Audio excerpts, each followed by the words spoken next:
छोटे बिजनेसेस थे, medium size businesses थे, एंटरप्रेन्योर्स थे, इनकी रीढ़ की हड्डी बीजेपी की सरकार ने और यहां के लेफ्टिनेंट गवर्नर ने तोड़ दी है।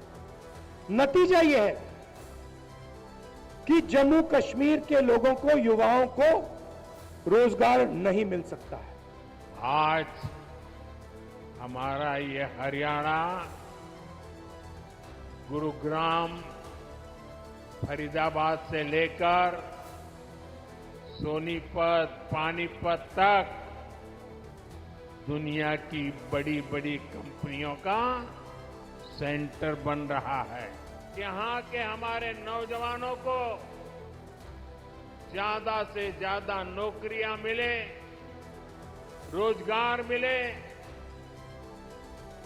हरियाणा भाजपा ने घोषणा की है कि ऐसे अनेक औद्योगिक शहर राज्य के अलग अलग हिस्सों में बनाए जाएंगे।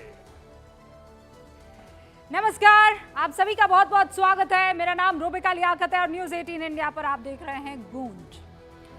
आज एक तरफ प्रधानमंत्री नरेंद्र मोदी हरियाणा के गोहाना में चुनावी सभा को संबोधित करने पहुंचे, दूसरी तरफ नेता प्रतिपक्ष राहुल गांधी को आप सुन रहे थे जम्मू में वोट मांग रहे थे और दोनों नेताओं की जुबान पर एक शब्द कई बार आया और वो था रोजगार। पीएम मोदी ने गोहाना में कहा कि हम लगातार युवाओं के लिए रोजगार पैदा कर रहे हैं, उसके अवसर पैदा कर रहे हैं। राहुल गांधी ने कहा कि केंद्र सरकार की वजह से हर जगह बेरोजगारी बढ़ रही है। पहले हमने आपको वो दो बयान सुना लिए हैं, आप समझ गए होंगे कि दोनों नेता एक दूसरे पर रोजगार को लेकर आक्रामक दिख रहे हैं। अब देश के दो शीर्ष नेताओं ने इस तरह के बयान दिए तो आंकड़ों के आधार पर इसे परखना बहुत जरूरी हो जाता है, क्योंकि बेरोजगारी वो मामला है जिसे लेकर विपक्ष हर पल सरकार को घेरने के लिए तैयार रहता और रहना भी चाहिए, क्योंकि विपक्ष की ये जिम्मेदारी है कि अगर सरकार कुछ गड़बड़ कर रही है और सरकार ने जो वादे किए हैं वो पूरे नहीं हो रहे हैं जनता के, तो फिर उसे पूरा करने के लिए बार बार सरकार को झकझोरा जाए।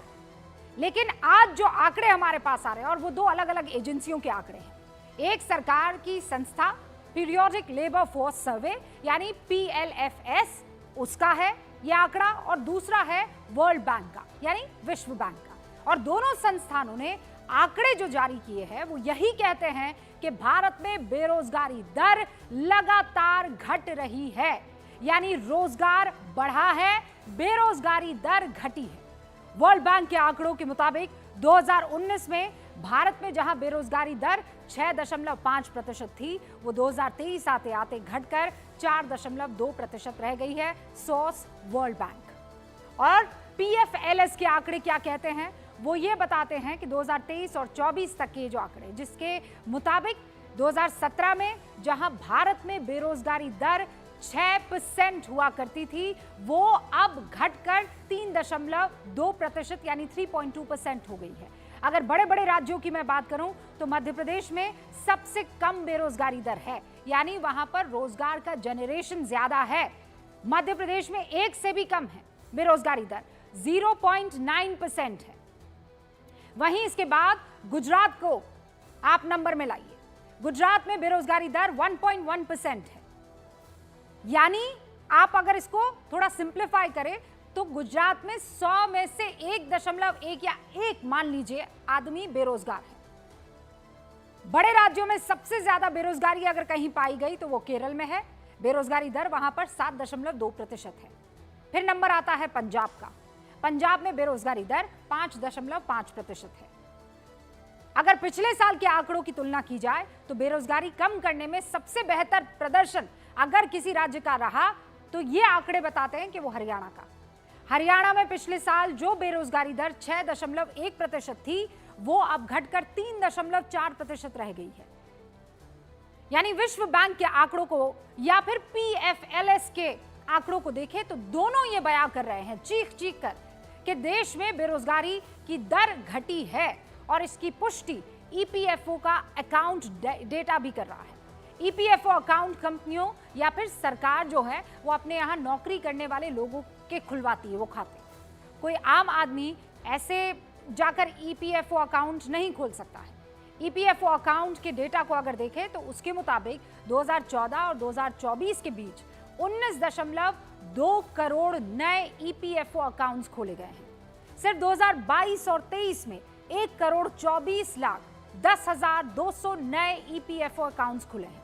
2014 और 15 में 15 करोड़ के आसपास ईपीएफओ अकाउंट्स खुले हैं और इसमें सिर्फ 6 करोड़ 56 लाख अकाउंट इस जब मैं बात कर रही हूं तब एक्टिव थे। 8 करोड़ 8 लाख अकाउंट्स एक्टिव उस वक्त नहीं थे।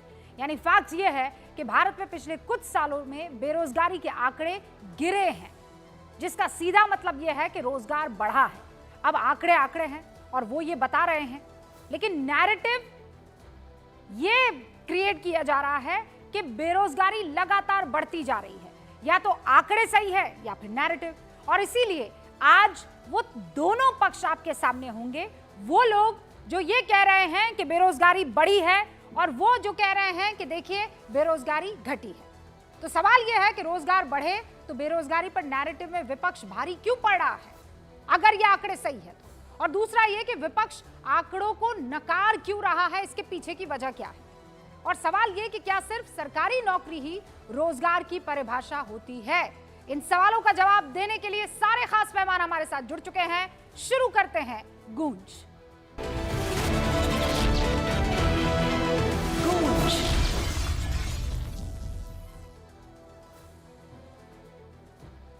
तो सारे खास मेहमान हमारे साथ जुड़ चुके हैं। इस वक्त यहाँ स्टूडियो में राजकुमार भाटी जी हमारे साथ, समाजवादी पार्टी के राष्ट्रीय प्रवक्ता मौजूद हैं। जफर इस्लाम साहब हमारे साथ जुड़ेंगे, जो कि भारतीय जनता पार्टी के राष्ट्रीय प्रवक्ता हैं। और इस वक्त आपको इस पूरे मसले में डिबेट करने के लिए आरजेडी के राष्ट्रीय प्रवक्ता भी जुड़ चुके हैं। शक्ति सिंह यादव साहब आपको स्क्रीन पर नजर आ रहे हैं।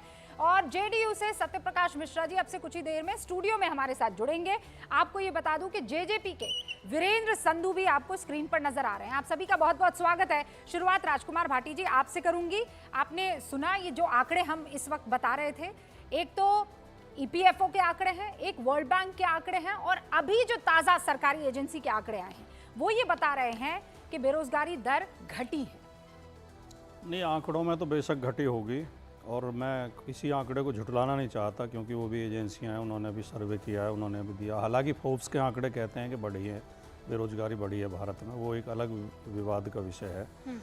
लेकिन वो गांव में कहावत है, हम तो गांव से आते हैं कि कोई मेहमान आया तो उसे वो मकान, जो जिनके यहाँ मेहमान आया था उसे खेत दिखाने ले गया, कहे जी वो देखो सामने बाग भी हमारा है, वो ट्यूबवेल भी हमारी है, वो गेहूँ का खेत भी हमारा है, वो जौ का खेत भी हमारा। उसने कहा यार शाम को तुम्हारे सारे खेत थाली में देख लूँगा, मतलब भोजन कैसा खिलाओगे, इससे तुम्हारी संपन्नता का पता चलेगा। तो आंकड़ों पे ना जाके अगर देश की स्थिति पे देखें तो लगता है कि देश की स्थिति तो ज़्यादा सुधरी नहीं है, ज़्यादा बढ़िया स्थिति है नहीं। अगर देश में बेरोजगारी घटी है तो 80 करोड़ लोगों को फ्री राशन क्यों देना पड़ रहा है। दूसरे, अगर देश में सुविधाएं बढ़ी हैं, संपन्नता बढ़ी है, रोजगार बढ़ा है, तो लोग देश छोड़ छोड़ के जा क्यों रहे हैं। मेरे पास ये एक चार्ट है, मैं आपके चैनल पर भी दिखा रहा हूँ। लगातार पिछले सालों में देश छोड़ने वालों की संख्या, भारत की नागरिकता छोड़ने वालों की संख्या बढ़ रही है। 2012 में 1,20,923 लोगों ने भारत की नागरिकता छोड़ी थी। 2022 तक के आंकड़े हैं, 2022 में 2,25,620 हो गए। यहाँ तक कि जो यूएस में अवैध रूप से घुसते हैं उनके आंकड़े भयंकर हैं, बहुत तेज। मतलब अवैध रूप से भी अगर लोग घुसने जा रहे हैं तो यहाँ कोई दिक्कत होगी उन्हें तब जा रहे हैं। 2012 में 642 लोग पकड़े गए थे केवल यूएस में अवैध रूप से घुसते हुए, और 2023 में 96,917। दूसरे, अगर हम समाज में जाएं, समाज में बात करें तो लोग कहते हैं कि जी नौकरी नहीं मिल रही, काम नहीं मिल रहा, धंधा नहीं मिल रहा, तो ये स्थिति है। और ये एक आपने पॉइंट कहा कि सरकारी नौकरी, ये बात सही है कि केवल सरकारी नौकरी रोजगार नहीं होती, लेकिन सरकारी नौकरी एक बहुत सम्मान की पोस्ट होती है और एक भविष्य के प्रति सुरक्षा होती है। वो लगातार घटी हैं, हर विभाग में घटी है। ओके, राजकुमार भाटी जी, शुरुआत आपने की कि आंकड़ों में क्या है, वो जमीन दिखाता है, कुआं दिखाता है। अभी आप आंकड़े दिखा रहे थे, फिर कहा जा सकता है कि आंकड़ों में क्या है। अगर आंकड़ों पर आपको यकीन ही नहीं है, मैंने तो ये कहा था कि आंकड़ों में, मैंने ये नहीं कहा मैंने कहा था आंकड़ों में मैं मान लूंगा कि घटा होगा, लेकिन बेरोजगारी घटी होगी, लेकिन सच्चाई में जो जमीन पर हम देखते हैं तो लोगों की हालत खराब है, लोग परेशान हैं। नहीं तो फिर ये राजकुमार जी ये कहाँ जाकर किया गया है? अच्छा रूबिका जी, एक पॉइंट और बताऊंगा। बस एक सवाल, फिर उसके बाद आप जवाब दे दीजिए। ये सर्वे कहाँ किया है? ये सर्वे यूएसए में तो नहीं किया, ये सर्वे तो हिंदुस्तान में किया गया है ना? नहीं, उस पर तो मैं कोई सवाल ही नहीं उठा रहा। मैंने शुरू में मैंने बिल्कुल नहीं कहा, मैंने कहा एजेंसियों ने सर्वे किया है, उसे हम बिल्कुल उसे नकारेंगे नहीं। हाँ। लेकिन हालत ये है कि छोटी छोटी पोस्ट के लिए नौकरियां निकलती हैं, चपरासी की पोस्ट के लिए लाखों की संख्या में ग्रेजुएट पोस्ट ग्रेजुएट पहुंच जाती है। इसमें कोई सफाई कर्मी तक के लिए कोई तो लगता है कि देश में बेरोजगारी है। लेकिन वो नहीं, आपने अभी कहा उसका काट तो उसी में है कि सरकारी नौकरी में एक अलग ही रुतबा है और इसीलिए हर कोई चाहता है कि वो सरकारी नौकरी उसके पास आ जाए। लेकिन क्या सरकारी नौकरी ही रोजगार का पैमाना है? आपने जो सवाल खड़े किए हैं जफर इस्लाम, उसका जवाब दीजिए। देश छोड़ने वालों से लेकर यहाँ हर दूसरा आदमी जो राजकुमार भाटी को मिलता है वो ये कहता है कि भाई हमारे पास नौकरी नहीं है, पैसा नहीं है। देखिए, राजकुमार भाटी जी जो भी कह रहे हैं वो एक पॉलिटिकल स्टैंड है, पॉलिटिकल स्टेटमेंट है और उनके पार्टी से कुछ सच्चाई सुनने का भी उम्मीद नहीं करना चाहिए, इसलिए कि उनको अपनी बात रखनी है और वो सरकार के खिलाफ ही बोलेंगे, सच्चाई कुछ भी हो। हकीकत यह है कि अगर आप देखिए कि अनएम्प्लॉयमेंट रेट, ये हम तो कैलकुलेट करते नहीं, ये मिनिस्ट्री कैलकुलेट करती है और मिनिस्ट्री सबके लिए एक जो उसको कैलकुलेट करने का जो एक तरीका बना हुआ है, तो मेथोडोलॉजी बिल्कुल साफ है। जो जब उनके पार्टी सरकार में थी एज ए अलायंस पार्टनर, उस वक्त भी यही मेथोडोलॉजी थी, आज भी जो है यही मेथोडोलॉजी है। उसके हिसाब से देखिए, अगर आप देखिए 2017-18 से जो अनएम्प्लॉयमेंट रेट कम हुआ है उसके आंकड़े है 6% था अनएम्प्लॉयमेंट रेट 2017-18 में, अब 6% से 5.8 हुआ, फिर 4.8 हुआ, हर साल 4.2 हुआ, 4.1 हुआ और अभी 3.2 है। इस साल भी 3.2 है, पिछले साल भी 3.2 था, अनचेंज है। उससे समझ में आती है बात कि पिछले 10 सालों में जो आदरणीय प्रधानमंत्री जी ने 2014 से जो इनिशिएटिव लेना शुरू किया, बहुत सारे रिफॉर्म्स किए, बहुत सारे पॉलिसी मेजर्स लिए, उससे नौकरियां जो है सब जगह पर जफर इस्लाम साहब, आपका नैरेटिव नहीं चल रहा है ना। ये जमीन पर जाइए, कह रहे नौकरी नहीं है। जो नैरेटिव विपक्ष ने सेट किया है, यकीन तो उस पर होता है। तो आप लोग नैरेटिव में पीछे है ना, इसका मतलब अगर आंकड़े चीख चीख कर कह रहे हैं, जो आप हमें बता रहे हैं, ये PLFS के आंकड़े हैं, तो ये बता रहे हैं कि 2023 में 3.2 बेरोजगारी दर है और यही 6 हुआ करती थी 2017 में। मैं हाईलाइट करके आई। अगर ये आंकड़े सही है तो फिर बार बार राहुल गांधी आपको कटघरे में क्यों खड़ा कर रहे हैं? इंडिया गठबंधन क्यों खड़ा कर रहा है कटघरे में? और आप लोग बड़े मायूस से नजर भी आ रहे हैं।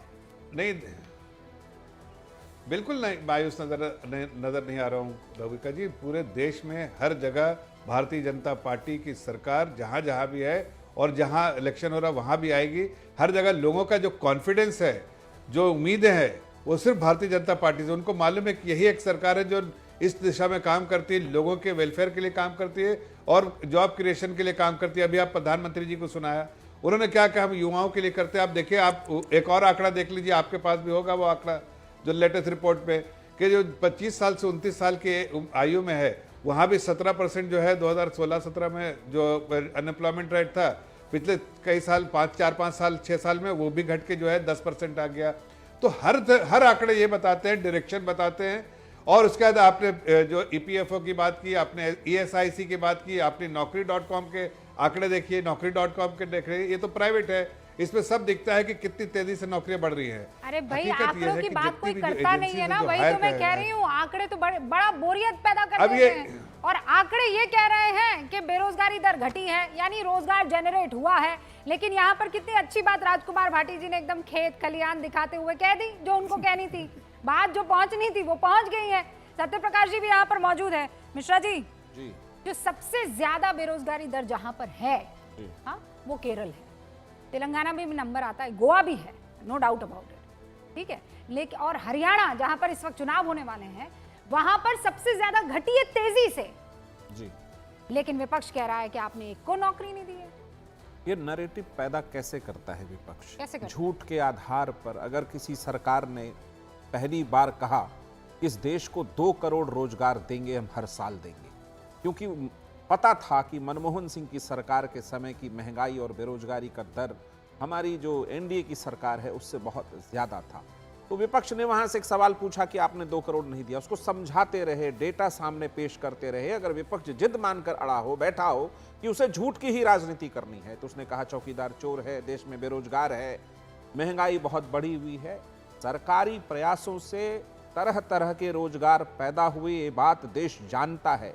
अभी भाटी जी कह रहे थे ना, कहीं रोजगार निकलता है तो भीड़ दिख जाती। भाटी जी कभी उस भीड़ में जाइए और पता करिए कि ये लोग पूर्णतः बेरोजगार हैं या कहीं रोजगार में है और रोजगार बदलना भी चाहते हैं। देश आगे बढ़ रहा है, उसका इकोनॉमिक दर बढ़ रहा है, उसकी इकोनॉमी बढ़ रही है, तो बेरोजगारी कैसे स्वतः समाप्त होगी? इस बात को राहुल गांधी समझते नहीं, लेकिन देश समझता है। तो 99 पे धकियाए जाते हैं, 3 बार असफल करार दिए जाते हैं। पहली बार राहुल गांधी विपक्ष के नेता होकर के अगर झूठ बोल रहे हैं देश के सामने, तो ये देश के लिए चिंता का विषय है कि क्या विपक्ष का नेता लगातार पिछले 10 साल से झूठ बोल रहा है। उनके 100 से अधिक झूठों की फेहरिस्त है, खास करके उन मसलों पर कि वो नैरेटिव। देखिए, आप समझिए कि देश 140 करोड़ का है, उस पर नैरेटिव ये सेट किया जा सकता है। लेकिन क्या आरक्षण खत्म कर देंगे, ये भी एक नैरेटिव सेट किया गया। इस तरह के नैरेटिव विपक्ष लगातार सेट कर रहा है, हमारे लिए चुनौती है। क्योंकि आप भी उस पार्टी से ताल्लुक रखते हैं जिसका बिहार में अच्छा खासा दबदबा है। बिहार में 43 विभागों में 4,72,976 पद खाली है। 6,41,281 व्यक्तियों के पास सरकारी नौकरियां हैं और आबादी कुल आ जाती है 13 करोड़ के आसपास। अब मुझे ये बताइए कि ये जो बार बार कहा जाता है कि नौकरियां नहीं है, नौकरियां नहीं है, मैं आपके पास आऊंगी। मेरे पास शक्ति सिंह यादव जी भी है। शक्ति सिंह यादव जी, मतलब कुल मिलाकर अगर सारे पद भर भी दिए जाए तो 12 लाख ही है सरकारी नौकरियां। तो रुबिका जी, चूंकि आपने सवाल महत्वपूर्ण उठाई है, ये देश का बड़ा सवाल है बेरोजगारी। अब छोटी सी बात से मैं शुरू करना चाहता हूँ। आप कहते हो कि 80 करोड़ लोग यहाँ पर जो राशन खाते हैं, पहले वो डिफाइन कर दो कि वो रोजगार वाले हैं, बेरोजगार वाले हैं। एक तय तो ये कर दो। दूसरा तो रेस्ट जो बचे हुए आबादी है उस पर सरकारी नौकरी कितने हैं, फिर बेरोजगारी दर भी निकाल लो। मेरा मानना है कि आप एक आंकड़े लाए हो, जिन आंकड़ों पर आप बहस करा रहे हैं, इन आंकड़ों पर मैं अगर सवाल उठाऊं तो मिर्ची भी लग सकती है। मैं अगर कह दूं कि 5.8 है तो कोई मानेगा नहीं। मैं कह दूं कि भाई जो लंका है, अफगानिस्तान है, पाकिस्तान है, इधर आपको बांग्लादेश है, बर्मा है, इससे भी ज़्यादा हमारी हालत ख़राब है, तो अच्छा नहीं लगेगा। लेकिन मैं एक बात तो ईमानदारी से कहता हूँ कि रोजगार का मतलब कोई मुद्रा लोन का, कोई मुद्रा का अगर कोई जाके अकाउंट खोल जाए रोजगार मिल गया, मैं इसे रोजगार नहीं मानता। रोजगार की बात अच्छा, छोटी सी उदाहरण के तौर पर, अब इंडस्ट्रीज में नौकरी अगर मिल जाए तो इंडस्ट्रीज किन किन राज्यों में अधिक है, जरा पता करिए।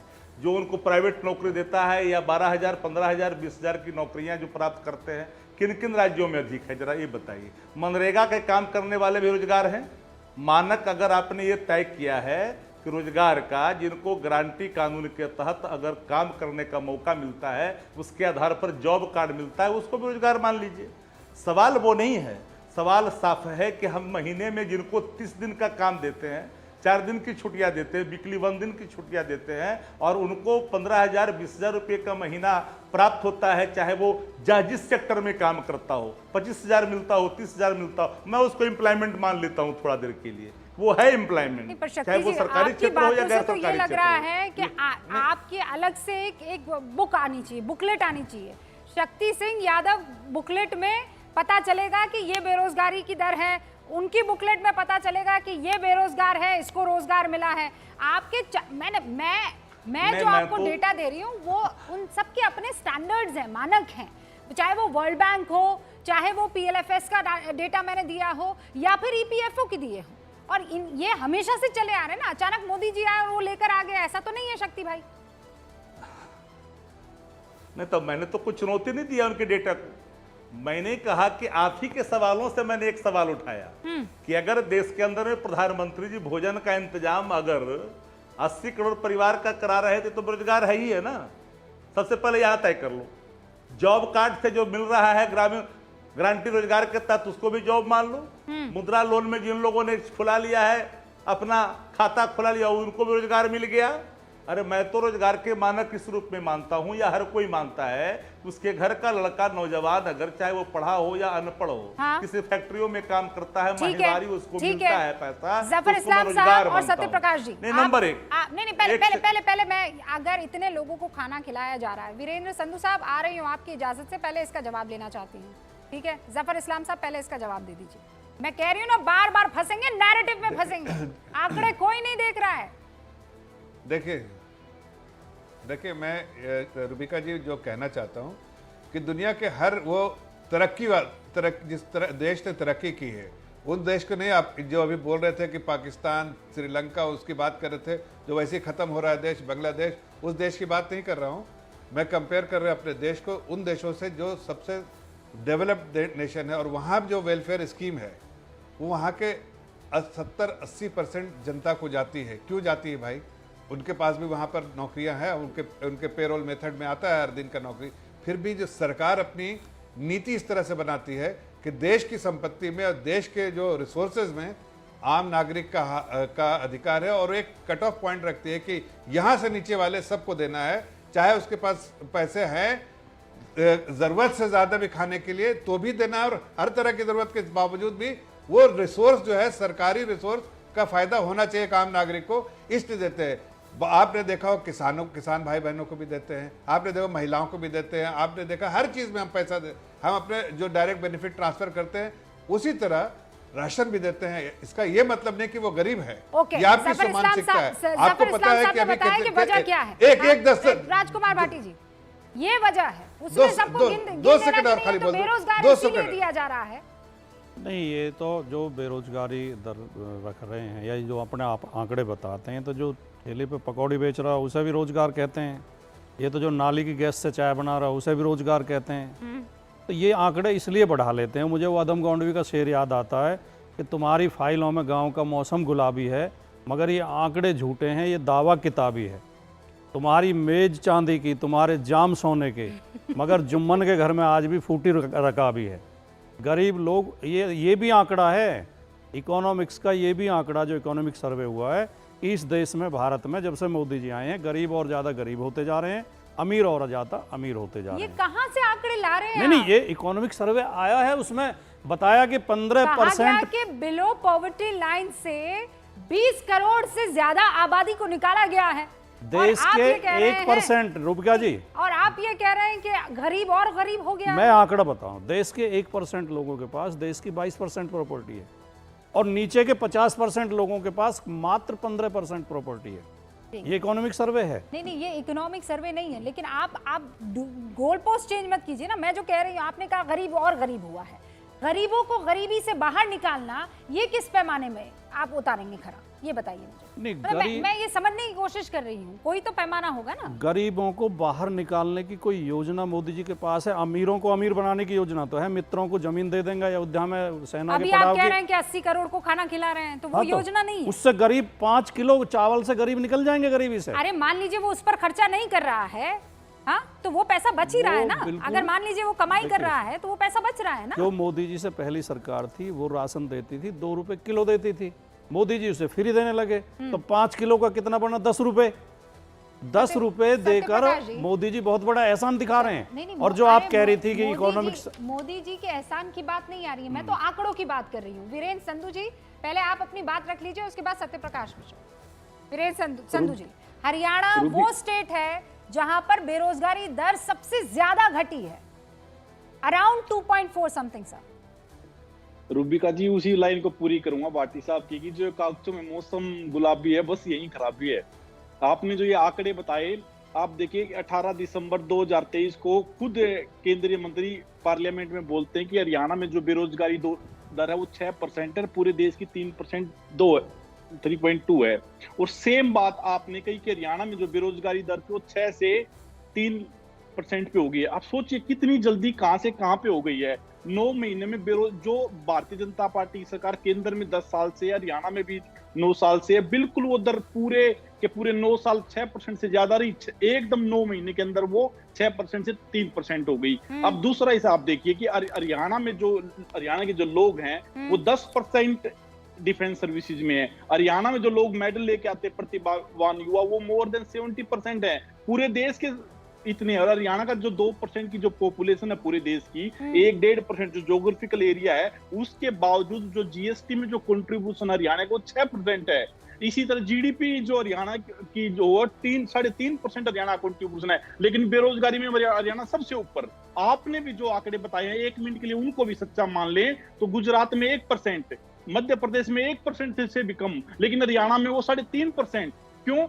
ऐसा प्रदेश जो दिल्ली के तीनों तरफ है, वो प्रदेश जो किस तरीके का कंट्रीब्यूशन देश में जीएसटी गुड़गांव जैसे शहर दे रहे हैं, उसके बावजूद हरियाणा में बेरोजगारी दर, क्योंकि ये नौकरियां जो दी गई, मुझे लगा आप वो 4.5 साल जो रहे हैं उसका क्रेडिट तो लेंगे ना कि हमने काम किया। आप तो वो 4.5 साल खाली बैठे ही रहे बेरोजगार।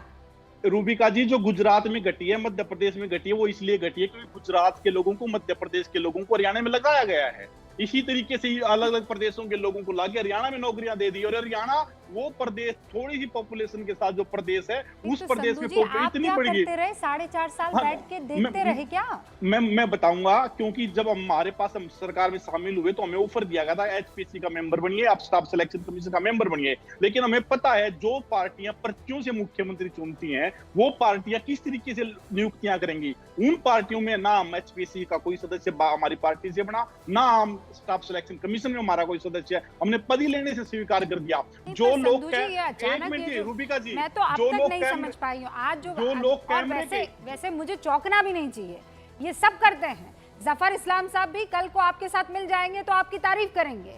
आज आप यहाँ बैठे 1 घंटे में पता नहीं क्या खेल हो जाएगा, आप लोग अपनी जुबान बदल देंगे, किसी को पता भी नहीं पड़ेगा। अभी 4.5 साल आपको ये पता नहीं था कि ये लोग पर्ची से मुख्यमंत्री बना रहे हैं। वो पर्ची आपने अपने होठों पे चिपका दी थी।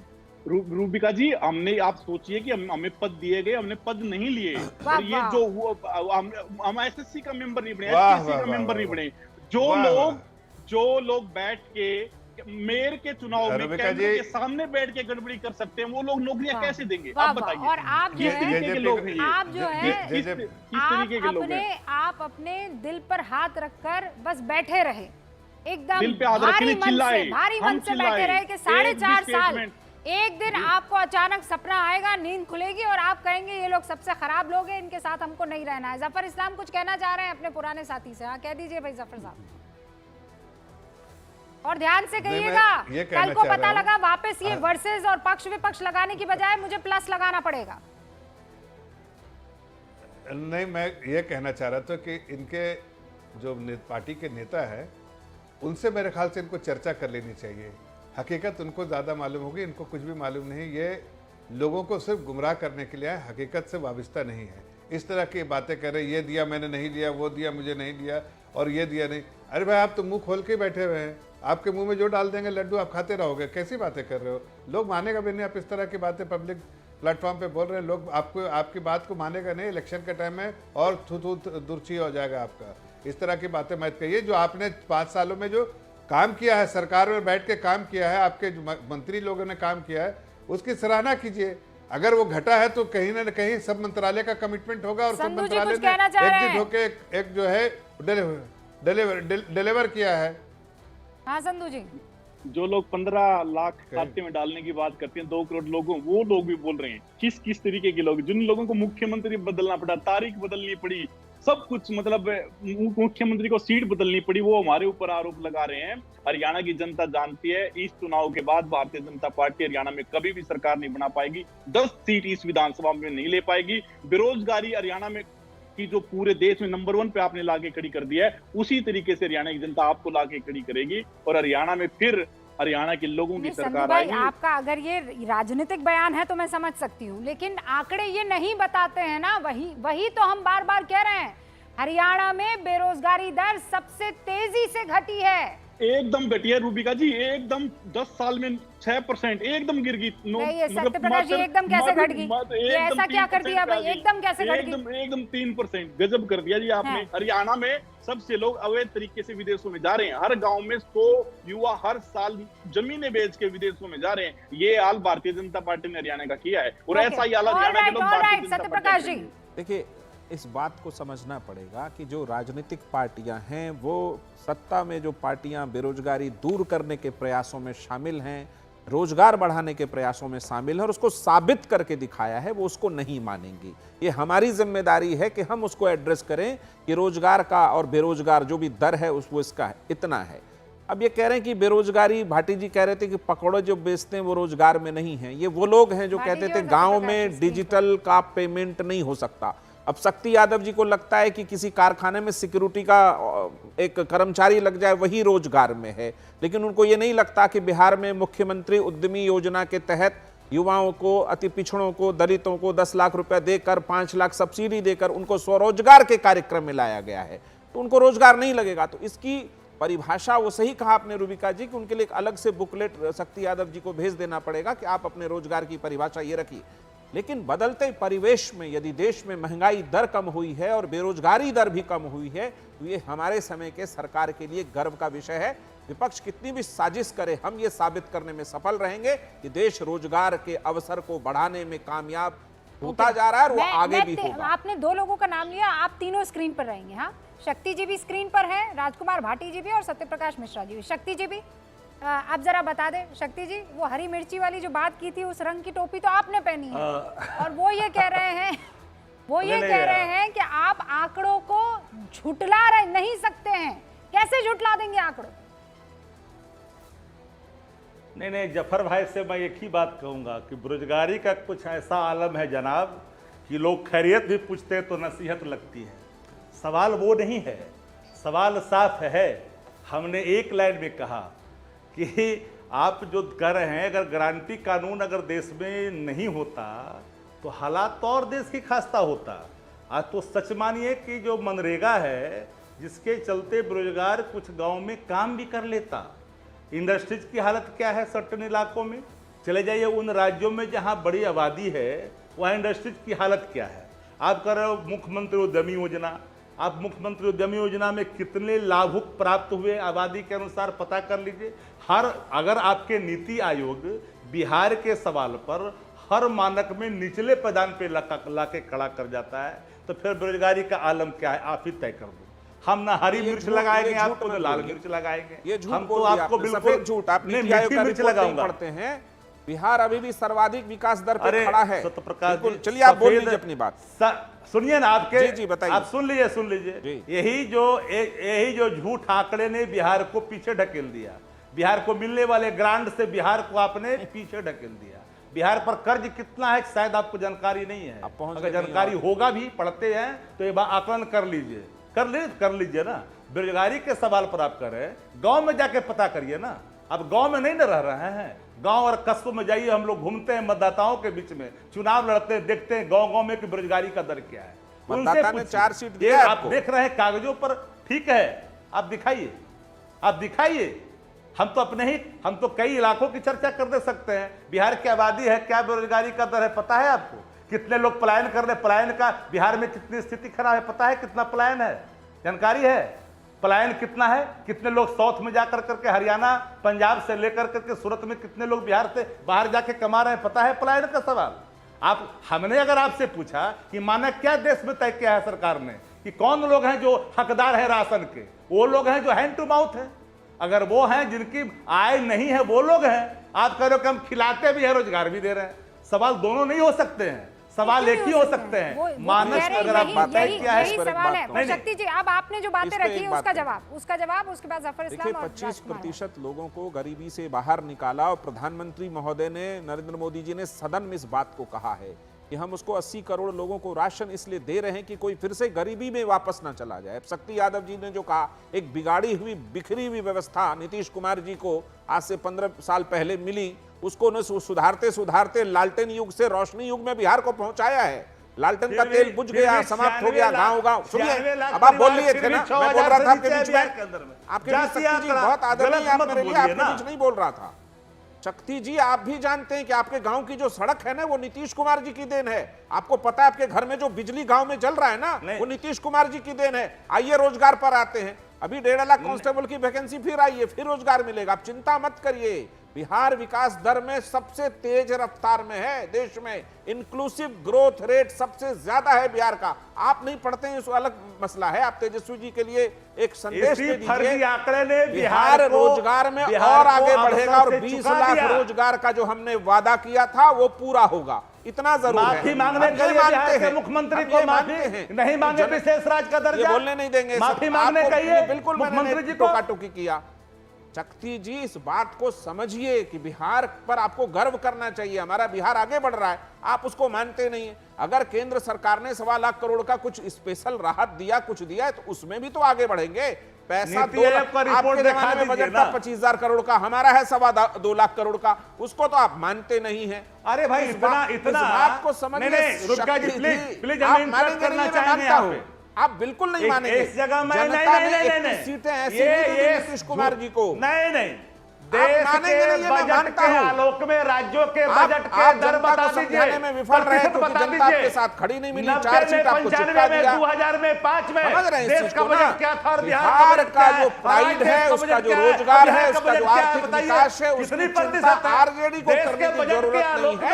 और आप नीतीश जी की तारीफ कर चुके हैं कि नीतीश जी ने बिहार को पहले से बहुत बेहतर बनाया है। इसलिए इस बात को आपको मानना तो पड़ेगा। नहीं स्वीकार करिए, कोई बात नहीं। हर सेक्टर में पीछे आप बोलने नहीं दे रहे। बिहार आप तो टोका बिजली टोकी के करते हैं। क्षेत्र में दोनों को बराबर मौका मिल रहा है। आपको मैंने कई बार बोलने दिया, लेकिन आप बीच में टोक लेकिन देते हैं। शक्ति जी, अभी कुछ टाइम पहले तो आपने कहा था बिहार नहीं, बदल गया है, बिहार में बहार है, आप ही कह रहे थे नीतीश कुमार हैं, अभी अचानक वहां पर काले आ गई।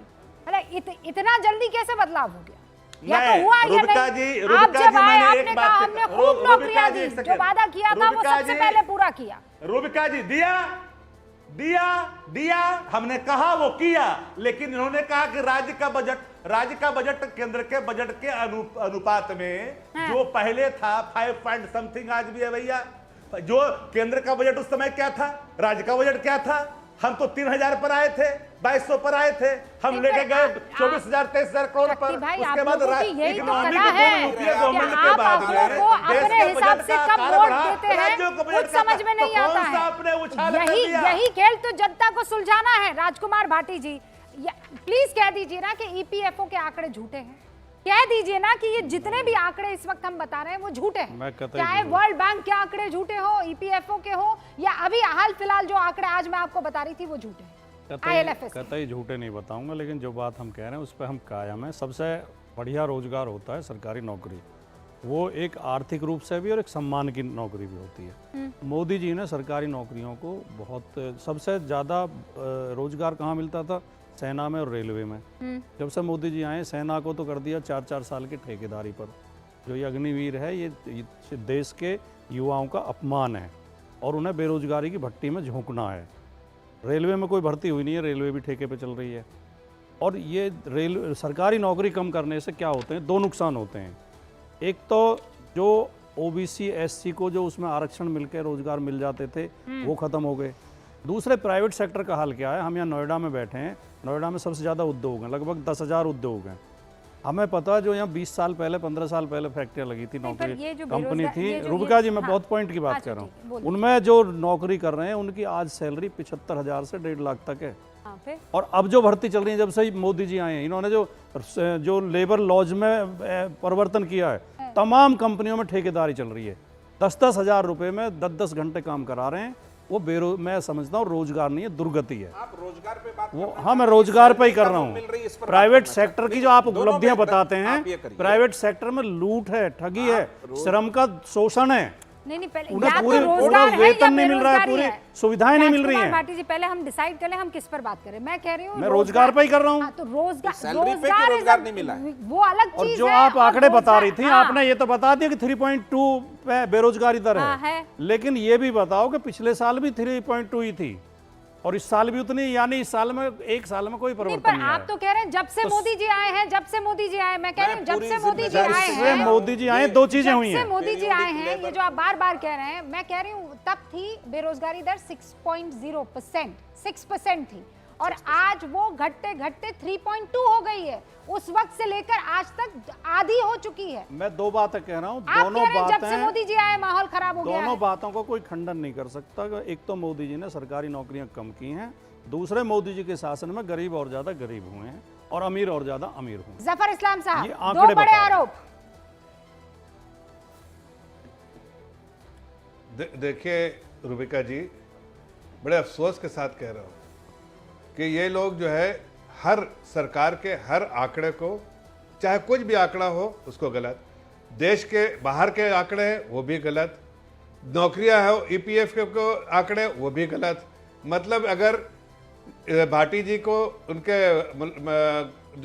जो यादव जी हैं उनके घर से अगर कुछ आ जाता आंकड़ा वो सही है, इसलिए कि वो उनके यहाँ से आया उनको टारगेट करना है। अभी तो मोदी जी के हकीकत घर से है कि लाए दुनिया हो। की हर एजेंसी, एक मिनट सुनिए ना, दुनिया की हर एजेंसी जो इंडिपेंडेंट है,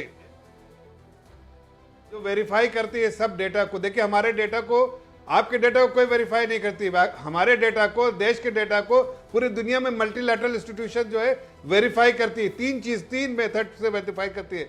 मेथोडोलॉजी क्या है, क्या उसमें कोई चेंज तो नहीं किया, पुराने जो मेथोडोलॉजी से तो अभी भी वही है, क्या कोई ऐसे आंकड़े, ऐसा पैरामीटर कहीं जोड़ तो नहीं दिया जिससे कि कोई परिवर्तन आ जाए।